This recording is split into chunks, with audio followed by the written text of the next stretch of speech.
मैं ये क्या बना रही हो? बेटा ये बना रहे हैं खीर। क्यों?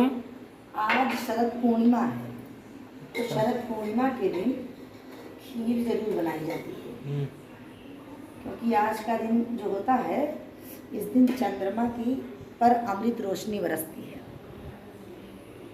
तो इसीलिए आज जो है खीर बनाया जाता है।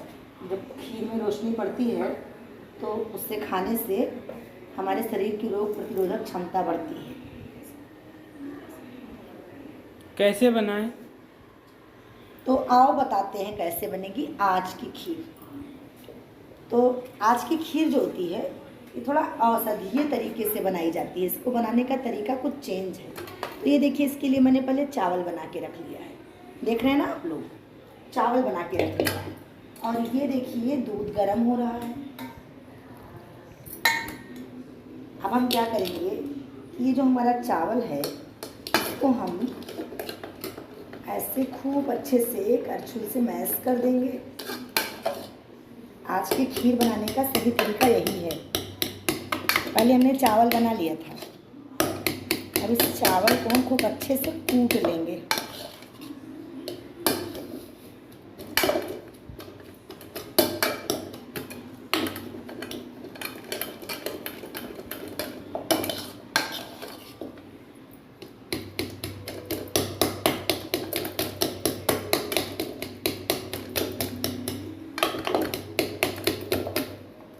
देखिए हमारा चावल कूट गया है।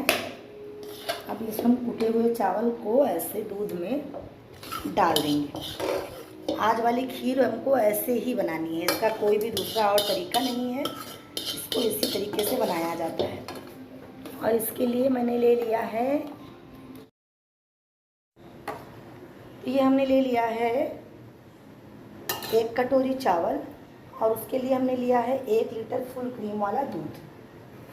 तो हमने दूध खौलते हुए दूध में, फुल क्रीम दूध में चावल को डाल दिया है। अब हम इसमें डालेंगे इसी समय चीनी। चीनी हम लोग स्वाद के अनुसार डालेंगे, कि जिससे हमारे खीर में मीठेपन का टेस्ट आ जाए। क्योंकि खीर अगर मीठी नहीं होगी तो फिर अच्छी नहीं बनेगी। और फिर इसी के साथ ये हम डाल देंगे, ये देखिए हमारे मेवे। तो मेवे भी हम वही डालेंगे जो हम औषधीय तरीके से हमको लाभ पहुंचा सके। यह है खीर का मेवा, चिरौंजी, काजू, ये कच्ची वाली गरी और मखाना। तो ये सारे मेवे हम लोग खीर में डाल देते हैं। शरद पूर्णिमा की खीर बनाना बड़ा आसान है, और सबसे बड़ी सही बात तो ये है कि ये ऐसे ही बनती है। और भी हमारे खीर बनाने के पारंपरिक तरीके होते हैं। जैसे कुछ लोग खीर को पहले छौंक देते हैं, चावल को छौंक के बनाते हैं, चावल को पीस के बनाते हैं, अलग अलग तरीके से बनाते हैं। तो हम लोग ऐसा कुछ नहीं करेंगे। और अब हम इसको लगातार ऐसे चलाते रहेंगे जब तक कि हमारी खीर गाढ़ी ना हो जाए। बाकी कुछ नहीं करना है, बस खड़े होकर ऐसे चलाते रहना। ये हमने ले लिया है 1 कटोरी चावल, और उसके लिए हमने लिया है 1 लीटर फुल क्रीम वाला दूध। तो हमने दूध खौलते हुए दूध में, फुल क्रीम दूध में चावल को डाल दिया है। अब हम इसमें डालेंगे इसी समय चीनी। चीनी हम लोग स्वाद के अनुसार डालेंगे, कि जिससे हमारे खीर में मीठेपन का टेस्ट आ जाए। क्योंकि खीर अगर मीठी नहीं होगी तो फिर अच्छी नहीं बनेगी। और फिर इसी के साथ ये हम डाल देंगे, ये देखिए हमारे मेवे। तो मेवे भी हम वही डालेंगे जो हम औषधीय तरीके से हमको लाभ पहुंचा सके।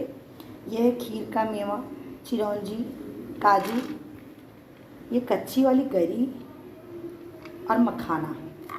तो ये सारे मेवे हम लोग खीर में डाल देते हैं। शरद पूर्णिमा की खीर बनाना बड़ा आसान है, और सबसे बड़ी सही बात तो ये है कि ये ऐसे ही बनती है। और भी हमारे खीर बनाने के पारंपरिक तरीके होते हैं। जैसे कुछ लोग खीर को पहले छौंक देते हैं, चावल को छौंक के बनाते हैं, चावल को पीस के बनाते हैं, अलग अलग तरीके से बनाते हैं। तो हम लोग ऐसा कुछ नहीं करेंगे। और अब हम इसको लगातार ऐसे चलाते रहेंगे जब तक कि हमारी खीर गाढ़ी ना हो जाए। बाकी कुछ नहीं करना है, बस खड़े होके ऐसे चलाते रहना। तो ये रहा हमारा खीर, ये देखिए फाइनल तैयार हो गया है। इसका टेस्ट भी बहुत अच्छा आने वाला है। देखिए पूरी खीर खूब अच्छे से तैयार हो गई है। अब हम इस खीर को एक बर्तन में निकाल लेंगे और फिर चलते हैं इसको चंद्रमा की रोशनी में रख के आ जाएंगे। तो ये देखिए खीर में हमारी बिल्कुल रेडी हो चुकी है और अब हम चलते हैं इसको एक बार माँ लक्ष्मी का भोग लगाते हैं और इस खीर को भोग लगाकर शरद चंद्रमा की रोशनी में रख कर के आ जाते हैं। ये क्या कर रही हो? ये हम खीर को चंद्रमा की रोशनी में रख रहे हैं। आज की खीर को चंद्रमा की रोशनी में रखा जाता है ताकि शरद चंद्रमा की अमृत किरणों की वर्षा से खीर में रासायनिक अभिक्रिया हो जाए, जिससे हमारे शरीर में रोग प्रतिरोधक क्षमता आती है।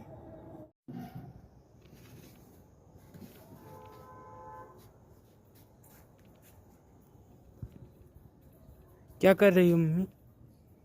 ये चंद्रमा की रोशनी में हमने खीर रखा हुआ था और इंतज़ार कर रहे थे कि मध्यरात्रि हो जाए, क्योंकि मध्यरात्रि में ऐसी मान्यता है कि आज के दिन मध्यरात्रि में मधुबन में श्री कृष्ण और राधा जी अन्य गोपियों के साथ रास लीला रचाते हैं। साथ ही साथ ये जो चंद्रमा है इससे अमृत की तेज वर्षा होती है। तो हम इंतज़ार कर रहे थे कि मध्यरात्रि हो जाए और फिर हम आएँ और अपनी खीर को उठाकर ले चलें। तो ये खीर जो है अब तक हमने रखी हुई थी चंद्रमा में, तो अब इसको लेके चल रहे हैं नीचे।